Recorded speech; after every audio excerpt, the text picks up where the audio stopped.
First story is titled, Update. Am I the a-hole for not agreeing to a paternity test unless my husband goes to therapy? Original post. I, 28 female, and my husband, 32 male, have a 3-year-old son together. There has never been any doubt that my husband is the father. I've never given him any cause for concern that I cheated on him. He acknowledges all of this. Last week, he came to me and said that for the last few months, he has been plagued, his word, with this anxiety that our son is not his. They don't look identical, granted, but they definitely share similar features, and I see my husband whenever I look at my son. I was obviously blindsided by this. I had no idea who was having these thoughts. I asked him to explain why he thought that he wasn't his, and he couldn't really provide any answer other than a gut feeling. He asked me if I would be okay if he got a paternity test done so it could ease his mind. I initially said absolutely not. No way in hell. I was very, very offended. He told me that he could just do it without my permission, and I said if he did that, I would never forgive him. My husband does not have a history of anxiety, but he did lose his job back at the start of the pandemic, so he's been with our son most of the time while I work my full-time job from home. I know this hasn't been easy on him. I'm not a psychiatrist or anything, but maybe he is starting to resent our son or something from just having to be around him constantly. After our heated conversation, I spoke with some friends about it, and they said that he was probably having psychiatric problems due to the stress of not having a job. I came back to my husband and said that if he went to therapy and maybe started taking some anti-anxiety meds, that I would consider getting the test. He was very upset at this and said that once he got the results of the test back, he wouldn't be anxious anymore, and that I wasn't being fair by making him go through a whole rigmarole, again his word, just to get peace of mind, which was a phrase he used a lot during this time. He again threatened to just get the test without my permission and said this would effectively end our relationship. I think there's something more serious going on here, and I thought that my solution here is as fair as I'm willing to be. My friends are divided. Some think I should just take the test, and others are saying he's being insane and that if I cave to this, there's just going to be something else. I need some neutral perspective here. Am I the a-hole? Top comments before we read the updates. Not the a-hole, even in the best case scenario, where this is all due to anxiety brought on by the pandemic. Don't believe that after the test, he'll be better. Soon it'll be 2 tests, then 3 because he'll be afraid of false positives. This type of anxiety gets worse until it moves on to something else. I've had the same obsessive anxiety for years, and it didn't get better until after therapy and medication. I still struggle. Stand your ground, OP. This is the exact problem. I have generalized anxiety disorder. The thing about anxiety is that it cares very little about things like truth, or reality, or proof. Just knowing intellectually that you're being ridiculous has never stopped an intrusive thought from coming back. If she got the test, Opie's husband might feel better for a day or week or 2. But after that, his brain will either go back to the same worry, test results be damned, or find a new one to latch onto. Opie, right now your refusal is probably feeding his anxiety. She has something to hide. So I'm not going to recommend that you hold firm to him getting treatment first. But I would hold out until he makes a concrete steps toward getting treated, such as making doctor's appointment, and if he cancels afterwards, because I'm fine now, then draw the line there, and definitely refuse the next ridiculous anxiety request, because it will be coming. OP, I'm so sorry for saying this, but according to my psychology professor, if your partner is obsessively worrying about you cheating on them, they are likely to be cheating on you. Guilt projection. I've heard that too. It's also my understanding that consistent and irrational fear of cheating is associated with borderline personality disorder, which of course means the medication and therapy would be the best course of action. Edit to add, my apologies that this sounded like I was trying to diagnose him. This situation is definitely not enough to warrant this, and I am not a professional. I only suggested the idea as something that could be worth looking into, if it does seem to be a psychological issue as Opie suspects, and to agree that therapy would be helpful, because it easily could be related to his mental health. Not the a-hole, OP. Your suggestions will all benefit him. You're not putting him through anything. You're trying to help him. I appreciate this, but I'm very certain that he's not cheating on me. Not the a-hole. That is offensive to you and to your child. If my husband did that to me, I would have told him the same thing. You do this behind my back, it's a deal breaker. Adios, a-hole. Edit. I haven't read all the comments here because the amount of responses has been overwhelming. However, I want to say that I really do not appreciate strangers attempting to diagnose my husband over the internet. It is disgustingly presumptuous. I'm his wife, and I don't feel qualified to do that, which is exactly why I want to go to a licensed therapist. Another thing I'm seeing pop up is that I'm somehow demanding that he take medication. I said maybe medication, meaning that I only think he should be on medication if a licensed therapist prescribes them to him. I don't want to shove pills down his throat, which seems to be what some people think I want to do. As for the numerous suggestions of marriage counseling as opposed to individual therapy, I think this is a great idea. I didn't initially consider it because I was so focused on it being his problem, but we are ultimately a team. And I'll suggest that to him today. Hopefully it goes better. Thanks everyone for your input. Now for the update. Thanks to everyone who commented on my original post. Unfortunately, this is not a great update. If you don't want to read it all, the bottom line is, we're heading toward divorce. I took some of the commenters' advice to go to couples therapy, which we did the same week as my first post. I had to push him a bit to get him to agree to the therapy, but I told him it was either this or I would never give in to the test. The first Zoom session was a little awkward, since neither of us had ever done therapy before.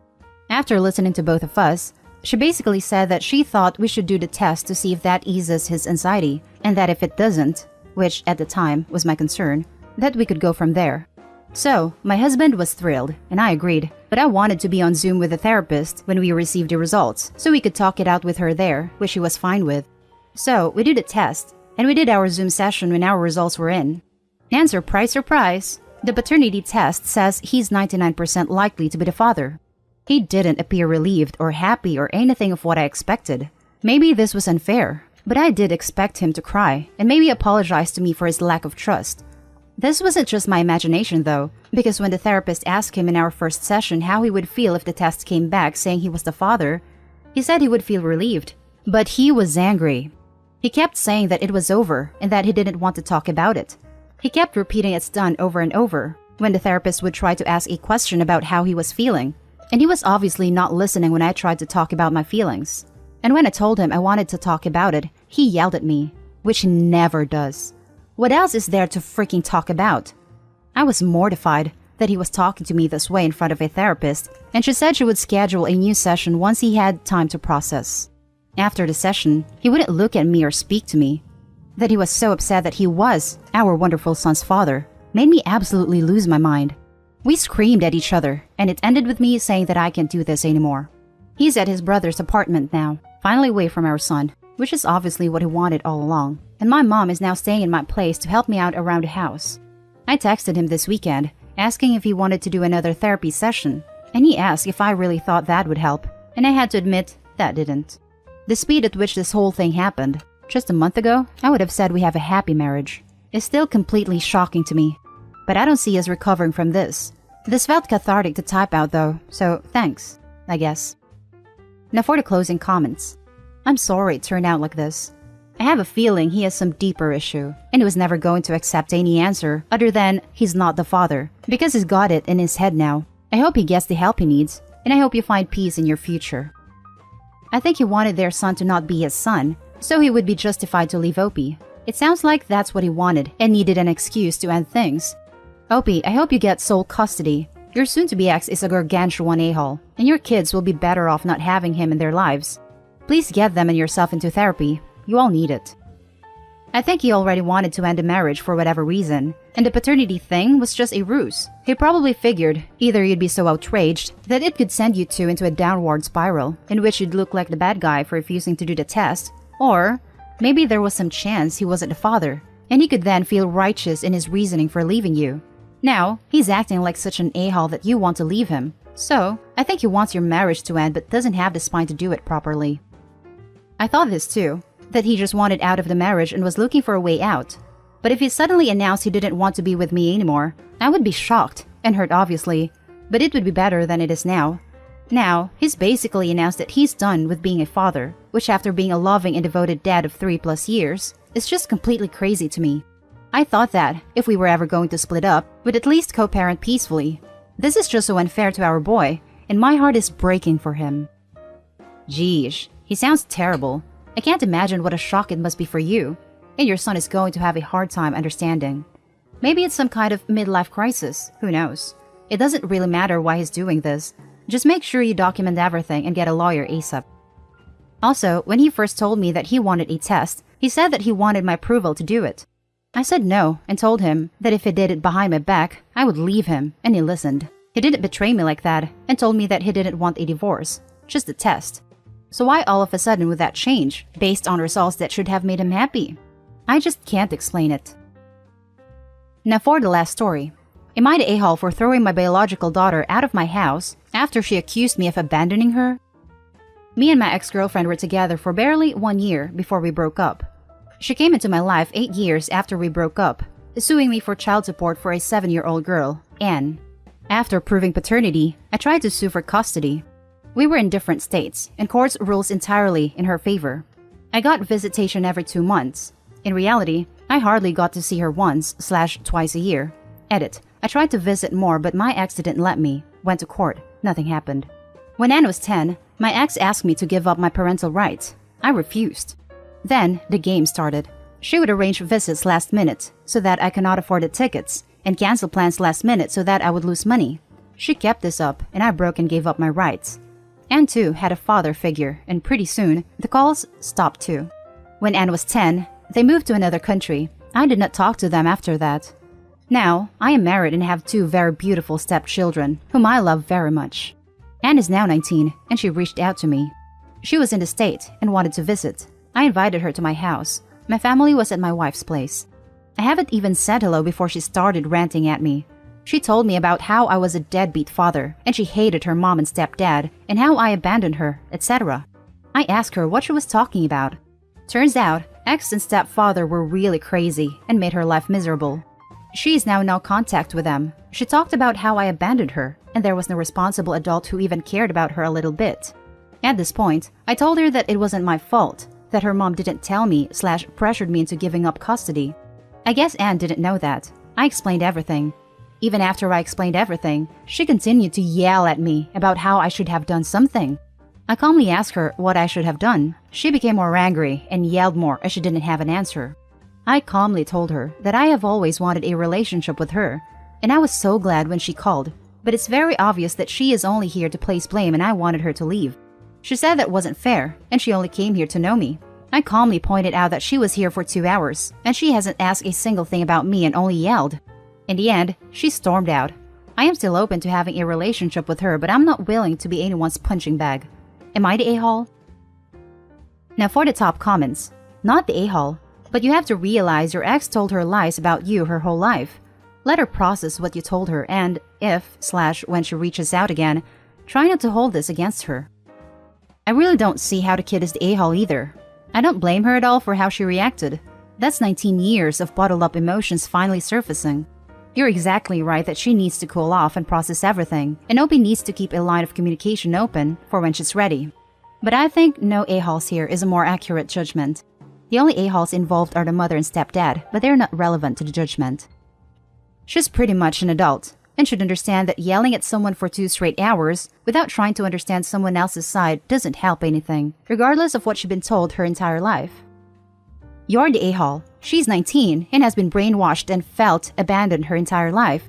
You are an adult, giving her entirely new information and couldn't deal with her misguided emotions for 2 seconds and threw her out. Wait to confirm everything she was ever told about you, and to be the latest adult that utterly failed her. Right? And it's not just anger, it's grief. She was standing in Opie's house, grieving the better life she could have had and deserved. Opie got a happy little family, and his daughter got a life of trauma. Not the a-hole. For your latest action, not allowing yourself to be abused is a pretty basic boundary, but I think you can be more empathetic to her hurt and blame. You should be willing to listen to her feelings, even if they're negative about you, but you shouldn't have put up with being yelled at for hours. I'd reach out again, express your desire to connect, but stick to the no telling at each other boundary.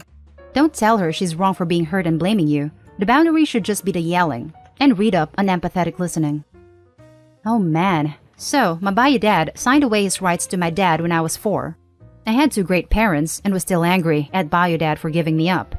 Even after I heard his side of the story, I was still angry. If you want a relationship with her, you need to take the yelling for a bit. She is angry. You can't fix it if you don't allow her to get that anger out. So, you're the a-hole. I strongly suggest family counseling for the 2 of you. And that's the end of this video, folks. As always, leave a comment and hit like and subscribe. And if you want more of this content, turn your notification on to get updated on the latest videos. And I'll catch you in the next one. Stay safe.